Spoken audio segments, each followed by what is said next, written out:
Hello everybody, welcome back to my channel. My name is Emily. I'm a fourth year foundation based student, and today I'm going to show you how you can create your CV, things that you need to put in your CV, all using Canva, which is for free.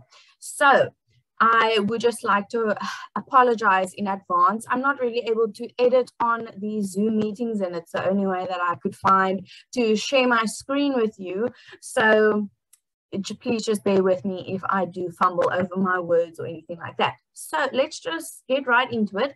I'm already open on the Canva app, which is for free. You can go pro, but of course that costs money. And there are free templates for cover letters, etc. as well. So all you have to do is go to canva.com. This is by no means sponsored. I wish, but it really isn't. And then as you can see, there's actually very many things that you can do on this app, which is great. So all you have to do is, what will you design? You can just type in a CV and press enter. And then it should load and it should look like this. So you have all these incredible designs that you can choose from. You will see that later on there might come one that does have a star or a little crown at the bottom here. That means it is the pro version, which you will have to buy. But these ones over here are all for free.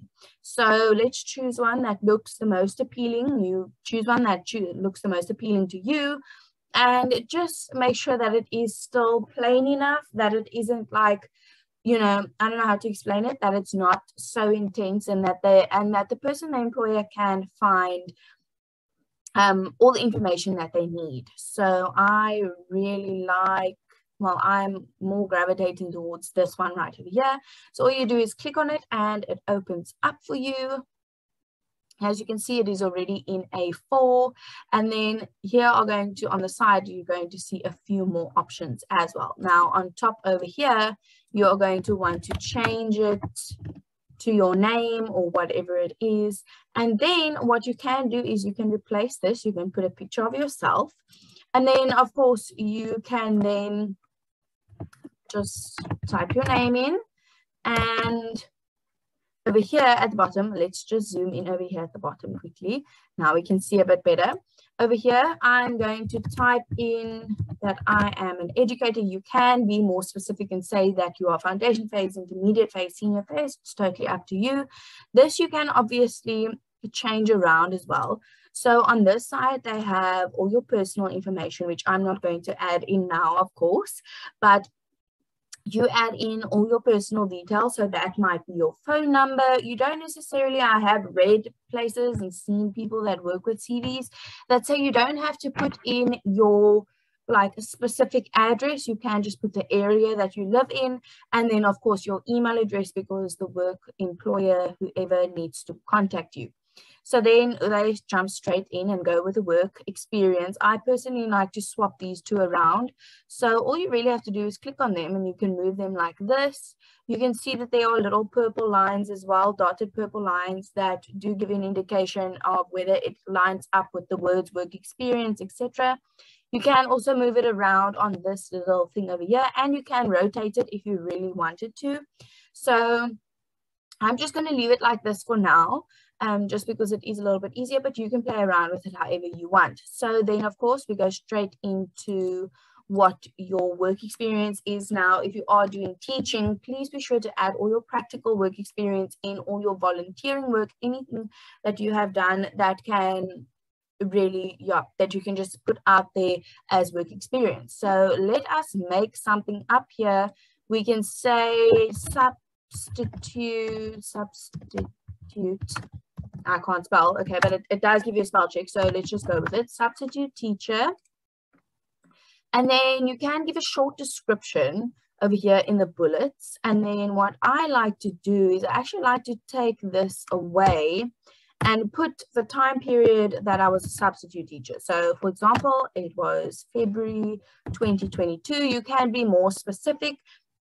But you can just give the time period. So what you could do is, if we are doing practical teaching, you give the school's name, so Rainbow Primary, Rainbow Primary, and you did your practical in February of 2022 to March of 2022.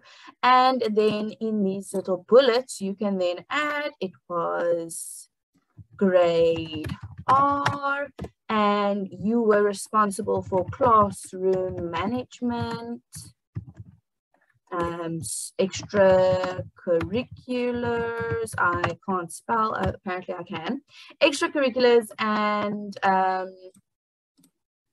I can't think of anything else right now, but anything else that you were involved in during that practical, and then you can keep going. So if you were an au pair or whatever it was that you were, you add that under your work experience. You can add babysitting, you can add any other work experience that you have, please add it under there. Now these little icons you can obviously delete because I'm not actually 100% sure what those icons are, but yeah. So, and this little URL thing will probably delete as well because we're on so tech savvy.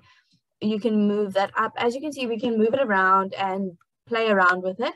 There is an undo button on top over here, or you can just press Control Z on your laptop or on your keyboard, sorry. That will then take you back. So now we can move the education up, and you can actually move this little dot up with it. And as you can see when it is aligned. So now it just looks a little bit neater. I have also read that they would like your CV to be 3 pages or less because it is just, yeah, it is very intense. So under your education history, you don't have to go all the way back to your primary school days. They would like everything to be as recent as of 5 years on your CV. Don't go more than 5 years unless it's absolutely necessary, unless it's really like some really big milestones, etc.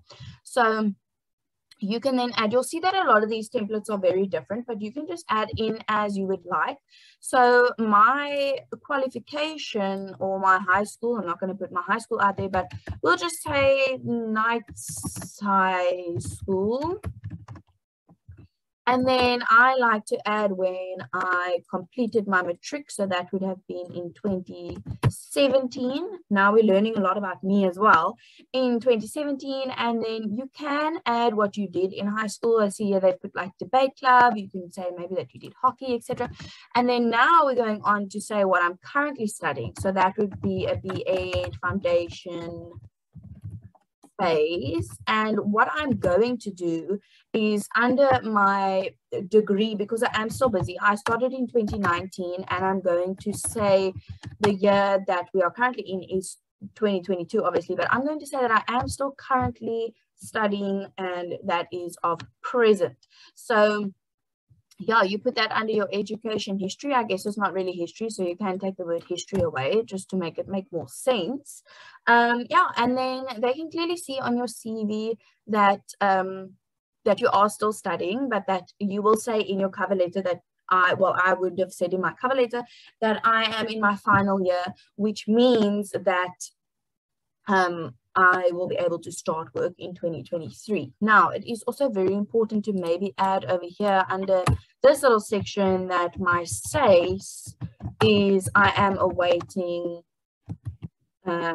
SACE number, or you can say application in progress. You don't have to say both, whichever suits you, just so that the employer also knows that you know about the SACE, you know that they've said it in the post, but unfortunately you just don't have your SACE number at the moment. So now you can go on to add your volunteering work if you have done any of that. It's not always necessary if you haven't done it, but you could also change this to different courses that you've done. If you've done any short courses, hockey courses, coaching courses, anything like that. So you can just add that. And then again, I also just like to add the year that I did it to make sure that it is still valid, etc. Now we have over here the relevant skills. I don't really like to put relevant. I think this looks a bit more like it would be a business type profile CV, but of course we have to now change it to a teaching CV, which I then would say my skills is like I have good computer skills, I have good leadership skills. You know, you really have to sell yourself. So don't be shy to just put everything down. Leadership skills, teamwork, I can't think of anything else at the moment, but you can just add like a whole list of skills over there, which I feel like is very cute. And then of course you can add okay, so it says like more work experience, but of course you don't have to add anything like that. I see they do give you tips on the CV, not all of them are like this. And then yeah, there are other things that you can do that you can put in these little blocks over here. All you have to do is say duplicate with that little button over there, and you can say your extramurals, if you want to put it like that. That means extramurals that you are willing to coach, which could be hockey, rugby, chess, anything like that. So we'll put chess, we'll put rugby, etc., etc. And then what you could do is you could also add in your driver's license. Sometimes they like to see, do you have a driver's license? Like, do you have your own? But it's really not the end of the world if you don't. If you don't have a driver's license yet, then don't add it in, just because you don't want to put that like under driver's license none. And then obviously if you do have your PDP license, then you can put that in. It's very beneficial. Okay, so now I see they just really duplicated this. So now what we actually want to do is we want to add our references. So what I'm going to do is I'm going to leave that block.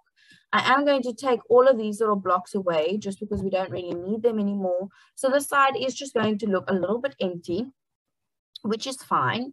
And then you're going to take that away over here. So now we will change this to references. Make sure that your references are up to date and that the referee is aware that you obviously have put them down as someone who they can contact. So what you'll do is, say for instance, you're talking about the Rainbow Primary, because that's where you did your practical. You need a reference for that, so that the employer can call that person.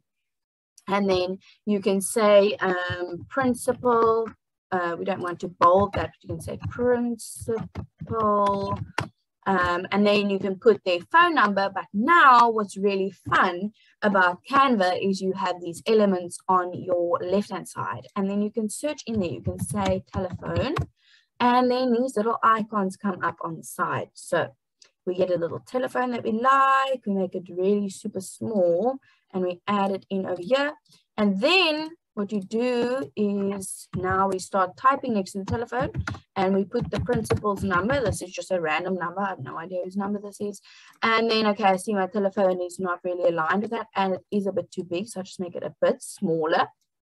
And then you add that, and now you go back to this little search bar, and you say email.